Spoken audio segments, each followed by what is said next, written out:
day 6, we didn't do a lot besides spend time with Shannon. We did, however, visit Newmarket, Virginia briefly, which, if you are familiar with any Civil War history, was the site of the Battle of Newmarket on May 15, 1864, and the location where the cadets of VMI, the Virginia Military Institute, made their famous charge. If you haven't already seen it, our family highly recommends the movie Field of Lost Shoes that came out in 2014. While not exactly 100% historically accurate, the movie does recount the cadets' participation in the battle. While we were in Newmarket, we did make a stop at the historic Strayer House on the corner of Route 11 and East Old Cross Road. The original part of this building was erected around 1808 and served not only as a home, but also the site of John Strayer's mercantile business. John's wife, Dorcas, by the way, was a cousin to Abraham Lincoln. Although it's fascinating enough to see a building built over 200 years ago still in existence and still in use, one thing of greater significance and interest to me, as a Civil War history buff, is the fact that Stonewall Jackson is also connected with this house. The first record of Jackson's connection here was during his 1862 Shenandoah Valley campaign. On May 21st of that year, he stood on the front stoop and watched as troops from his famous foot cavalry marched up Route 11, then known as the Valley Turnpike, and headed east through Newmarket Gap. The Gap, by the way, is called such because it is one of the navigable gaps cutting through the Blue Ridge Mountains. It passes through what is now Shenandoah National Park and Skyline Drive, and, coincidentally, is where we exited the park after our Monday trip with Shannon and Noah, which you saw back in our vlog number 119. The second record of Jackson being at this home was 2 weeks later, on June 3rd, when he stayed here during his route back south through the valley. Over the years since the Civil War, the Strayer House has been home to many businesses and activities.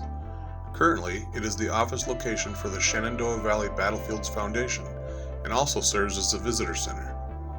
Stepping inside the front door and turning right, you enter a small but informative Civil War era display, containing military and civilian items from the period, along with several photos and plaques giving information about the events that took place here. On the left-hand side, past the visitor's desk, is where we had lunch in the aptly named Jackson's Corner Cafe. The food was very good, and it was a great place to pass some time while we waited for Noah's dad and younger brother to finish work and meet us at the Virginia Museum of the Civil War, which is in the Newmarket Battlefield State Historical Park. We didn't have as much time as I would have liked to visit the museum and see all the artifacts and displays, so we will definitely have to return and visit again in the future. What we did see, however, was very interesting. After we left the museum, we stopped for a quick photo with Noah's dad next to a monument for the 54th Pennsylvania, which occupied the left flank of the Union Army during the battle. On day 7, we visited an even older house. You may have seen a short clip of this on our Instagram page as we entered the property. Today's destination is the historic Belle Plantation. Belle Plantation was named after another famous and even older Belle Plantation, which is in King George, Virginia. The manor house on this estate was completed in 1797 and was originally owned and lived in by Major Isaac Height Jr. and his wife Nellie Madison, sister to the future President James Madison and named after her mother, who lived in the other Belle estate. We were told by our guide that Thomas Jefferson and/or an architect working with him were possible contributors giving advice about the design of the manor house. The outline of this older foundation marks the site of the original home on the property when Major Height was originally deeded the estate by his father in 1783. It was said that James and Dolly Madison actually spent their honeymoon here in 1794. I wish I could have taken more photos or video inside while I was there, but our guide moved so fast between rooms that I didn't have time to shoot anything after the other tourists cleared the rooms, or I would have been left behind and missed some of the presentation in the next room on the tour.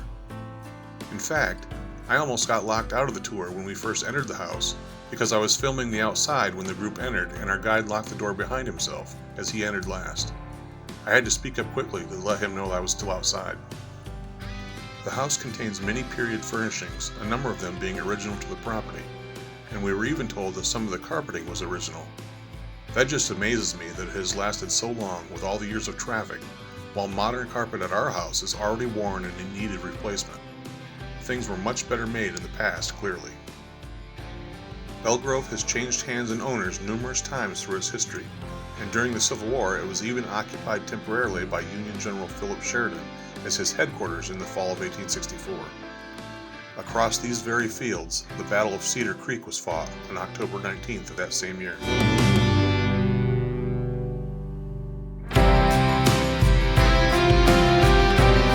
We enjoyed our visit to both Newmarket as well as Belle Grove. All of us at the Old House on the Corner enjoy history and visiting historic places. If you enjoy history as well, we would recommend that you and your family make a stop at both of these locations.